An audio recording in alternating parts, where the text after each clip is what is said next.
జీవన్ సందీప్. నేను ఏలూరు జిల్లా ఇదిలగూడెం అనే గ్రామం నుంచి వస్తున్నాను మేడం. మాది నిరుపేద కుటుంబం అండి, కూలి కుటుంబం నుంచి వస్తాం మేము. అయితే పాపకి నాకు మ్యారేజ్ అయిన తర్వాత 2 yearsకి పాప పుట్టింది. ఈ పాపకి యాక్చువల్లీ చెవుడు మోగా అని తెలిసిందండి. తర్వాత హాస్పిటల్ చుట్టూ తిరిగామండి, అన్ని చోట్ల కూడా.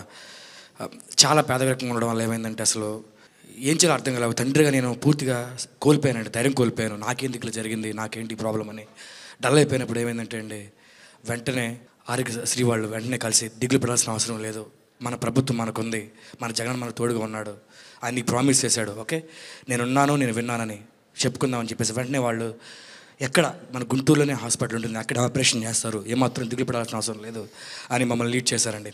నేను హాస్పిటల్కి వెళ్ళినప్పుడు కూడా చాలా భయంగానే వెళ్ళాను. గవర్నమెంట్ నుంచి వెళ్తున్నాము, ఏదేమో పెద్ద ప్రైవేట్ హాస్పిటల్, మమ్మల్ని సరిగ్గా ట్రీట్ చేస్తారా లేదా నాకు భయంగానే ఉంది. కానీ మేడం, మేము లోపలికి వెళ్ళిన దగ్గర నుంచి హాస్పిటల్ నుంచి చివరి రోజు వరకు కూడా, డిశ్చార్జ్ అయ్యే రోజు వరకు కూడా మమ్మల్ని వీఐపీ లాగా ట్రీట్ చేశారండి. ఒక కామన్ మ్యాన్ని వీఐపీ లెవెల్ ట్రీట్మెంట్ ఇచ్చేయండి, ఊహించలేదండి. నిజంగా షాక్ అయ్యానండి నేను. అసలు ఇంత బాధ్యతకుంటారండి, ఒక ఫ్యామిలీ మెంబర్స్ లాగా చూసుకున్నారండి. అది ఆ క్రెడిట్ మాత్రం జగన్ గారికే దక్కుతుంది. ఆ తర్వాత మేడం నేను ఒకసారి హైదరాబాద్ కూడా వెళ్ళానండి. ఇలా ఎవరైతే మూగ చెవిటితో ఉన్నారో ఆ కంపెనీ వాళ్ళు చిన్న మీటింగ్ పెట్టారు. అక్కడ వెళ్ళినప్పుడు అనేక మంది పిల్లలు వేరే స్టేట్స్ నుంచి వచ్చారండి. వాళ్ళందరూ ఒక్క చెవికి మాత్రం ఆపరేషన్ చేసి ఉంది. ఈ పేపర్ చూసి అందరూ అడిగారు, మీ పాపకి 2 చెవులు చేశారు, మీరు ఎక్కడి నుంచి వచ్చారని అడిగారు నన్ను. మేము ఆంధ్రప్రదేశ్ నుంచి వచ్చానని చెప్పానండి. ఓ, మా సైడ్ ఓన్లీ ఒక చెవికి అవకాశం ఉందండి, 2 చెవులకి చేశారంటే చాలా గ్రేట్ అండి, జగన్ గారు బాగా చేస్తారని చెప్పారండి. దేవుడు నా బిడ్డకి జన్మనిచ్చాడు, జగనన్న మరు జన్మనిచ్చాడండి, నా బిడ్డకి భవిష్యత్తునిచ్చాడండి. ఈరోజు ఈ పాప మాట్లాడుతుంది, ఈరోజు ఈ పాప వినగలుగుతుందంటే కేవలం జగనన్న పెట్టిన భిక్ష మాత్రమే. Really ma'am, I'm really touched. ఒక ముందు చూపు, తపన, వాళ్ళ కష్టాన్ని తన కష్టంలాగా ఒక ముఖ్యమంత్రి స్థాయిలో ఉన్నటువంటి వ్యక్తి భావించి అడుగులు ముందుకేస్తే ఎలా ఉంటుందో, రైట్ నౌ ఈ ఇన్సిడెంట్ మా చెప్పినటువంటి ఎగ్జాంపుల్ ఏదైతే ఉందో, she could listen and she could hear. That's the result అండి, that's the result we could see.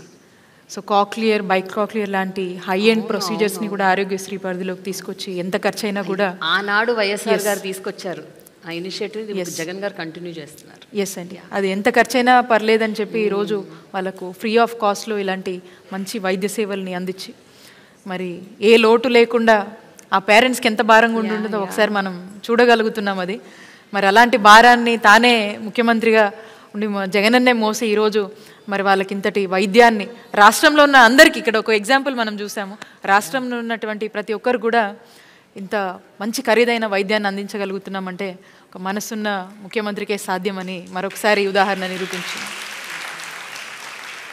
Harshita. Good afternoon, ma'am. Good afternoon to all the dignitaries and good afternoon one and all. I am Lakshmi Prasanna, medical student, Guntur Medical College. And I am Harshita, medical student of Guntur Medical College. Ma'am, we harbor a deep-seated passion and dream for becoming a doctor at a very young age. But due to our financial conditions, it seemed unattainable. But however, our Honorable Chief Minister, CM Garu, and respectable Health Minister, all these things have changed, ma'am. And setting up of new government colleges gave hope to many more aspirants. Your thoughtful decisions has impacted lives of countless individuals in the field of medicine, ma'am. And we all thank you for your immense contribution in enlightening our dreams of our budding aspirants and motivating us to excel in our dreams by providing safe, secure, healthy environment to accomplish. Thank you so much, ma'am. We all wish you good luck, ma'am. Thank you, ma'am. They were telling like వాళ్ళకు ఒక hope అనేది ప్రభుత్వం కల్పించింది. And వాళ్ళ financial condition ఎలాగున్నానో ఈరోజు government ఇక్కడే మనకు with in there area ఈరోజు మన వాళ్ళు చదువుకునేటువంటి ఒక గొప్ప అవకాశం. And that to that kind of world class standards ఫెసిలిటీస్తో ఉన్నటువంటి మెడికల్ కాలేజ్.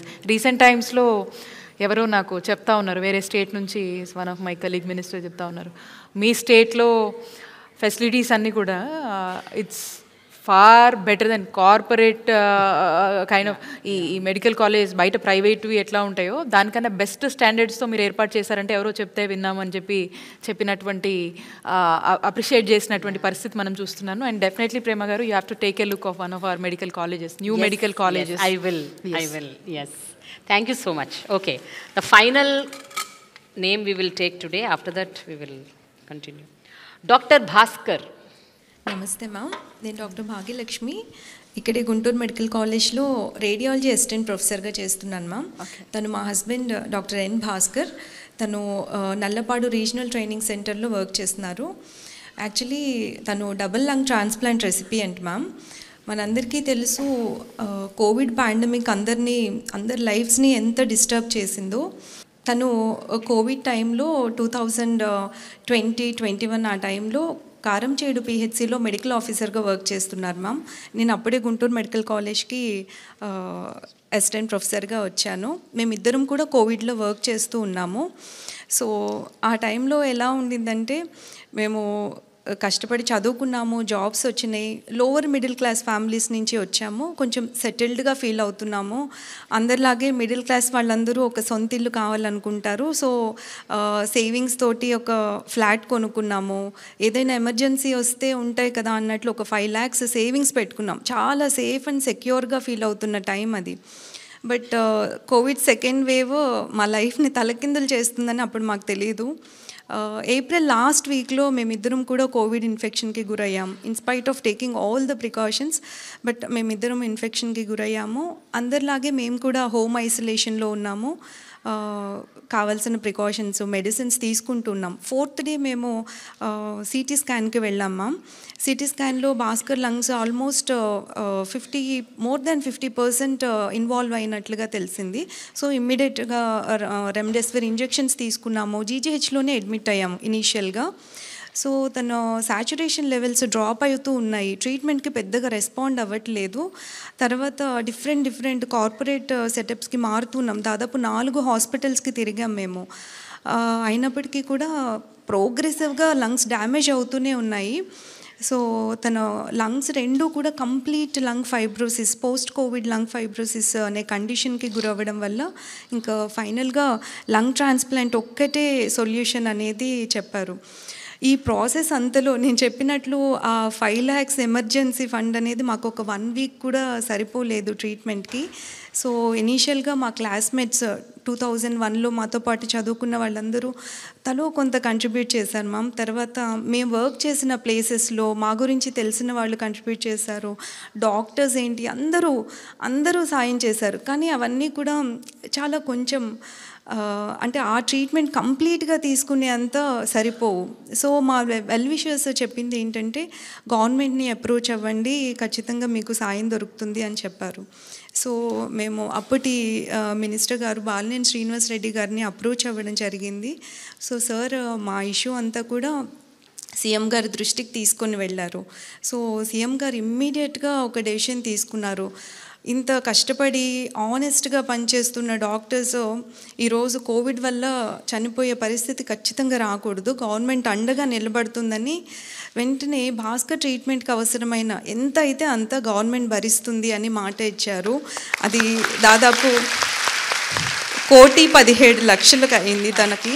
సో ఆ మొత్తం అమౌంట్ కూడా గవర్నమెంటే పే చేసింది. ఈరోజు భాస్కర్ ఇంత హెల్దీగా హ్యాపీగా మేము మళ్ళీ నార్మల్గా మా లైఫ్ లీడ్ చేస్తున్నామంటే అది కేవలం సీఎం గారి చలవే. Thank you so much.